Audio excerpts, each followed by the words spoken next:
Biggest mistakes in history. Biggest mistakes in history. A story script with four characters. Characters. एक. Narrator. Story को explain करने वाला. दो. Kang Edward. गुरूर और जल्दबाजी करने वाला बादशाह. तीन. General marks. जंगी हिकमत अमली का माहिर मगर नजरअंदाज किया गया. चार. एड्रियान. बादशाह का मुशीर, चापलूस और गलत मशूरे देने वाला. Story. History is full of victories, discoveries, and empires. But if you look closely, you'll find something even more powerful than success: mistakes, small mistakes, arrogant decisions, ignored warnings, and sometimes one single bad choice changes the fate of an entire nation. Tonight's story is about one of the biggest mistakes in history, a mistake made not by ordinary people but by a king, his general, and a man whose words sounded sweet but carried disaster. The year was 1812. Europe was trembling under the power of kings and emperors. Kingdoms fought for land, glory, and control. In the middle of this chaos stood King Edward, ruler of a proud and wealthy empire. Edward was not a weak king. He was bold, ambitious, and hungry for greatness. His people admired his confidence, and his enemies feared his name. But Edward had one dangerous weakness. He believed he could never be wrong. One cold evening, Edward stood in his war chamber staring at a giant map spread across a wooden table. Candles flickered as rain tapped against the palace windows. "Russia is weak," Edward declared, pointing at the map. "Its army is tired, its people are divided, and winter is still far away. This is the perfect time to attack." Standing beside him was General Marcus, a battle-hardened soldier who had seen the horrors of war with his own eyes. Marcus wasn't afraid of fighting, but he feared foolish fighting. "Your Majesty," Marcus said carefully, "Russia is not an easy land to conquer. The distance is too great, the roads are poor, and if winter comes early, our army will be trapped. We should wait, prepare better, or avoid this campaign entirely." But before the king could answer, another voice rose from the room. It was Adrian, the royal advisor. Adrian smiled and stepped forward. "Your Majesty, General Marcus worries too much. Great kings are remembered because they take risks. If you defeat Russia now, your name will be written beside the greatest rulers in history."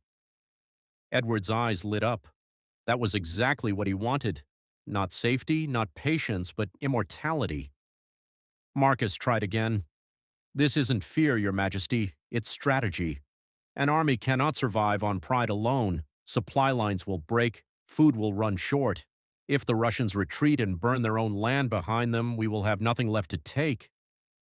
Adrian laughed softly. "Burn their own land? That sounds like the imagination of a tired old soldier." The king slammed his hand on the table. "Enough. We march in 2 weeks." And just like that, the first great mistake was made. The king ignored wisdom and chose praise instead. 2 weeks later, thousands of soldiers marched east. The army was massive: cavalry, cannons, foot soldiers, wagons full of supplies, and banners flying proudly in the wind. Villagers lined the roads to watch them pass, believing they were witnessing the beginning of a glorious victory. At first, everything went according to Edward's plan. Town after town fell with little resistance, but something felt wrong. The Russian army kept retreating. "They're afraid of us," Adrian said confidently. Marcus shook his head. "No, they're leading us deeper." And he was right. As the king's army moved farther into enemy land, they found empty villages, burned farms, poisoned wells, and destroyed food stores. The Russians were not trying to win quickly. They were trying to make Edward's army starve. Weeks passed. The soldiers grew tired. Horses collapsed on the roads.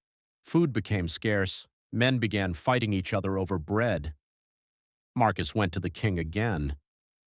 "Your Majesty, we must turn back now. We can still save most of the army." But Edward refused. "Turn back after coming this far? No, we march on." Adrian nodded in approval. A retreat now would make us look weak. That was the second great mistake. They cared more about appearance than survival. By the time they reached the enemy capital, it was almost empty. Fires burned across the city. Homes, markets, and storehouses were destroyed. There was no celebration, no treasure, no surrender, only smoke. Edward walked through the ruined streets in disbelief. What kind of people destroy their own capital? Marcus answered quietly, the kind who know that losing a city is better than losing a nation. Winter arrived early, and with it came horror. The roads turned to ice. Soldiers wrapped torn cloth around their feet because their boots had fallen apart. Many froze in their sleep. Others collapsed while marching and were left behind in the snow. Horses died by the thousands. Cannons were abandoned. Hunger turned disciplined men into shadows of themselves, the on.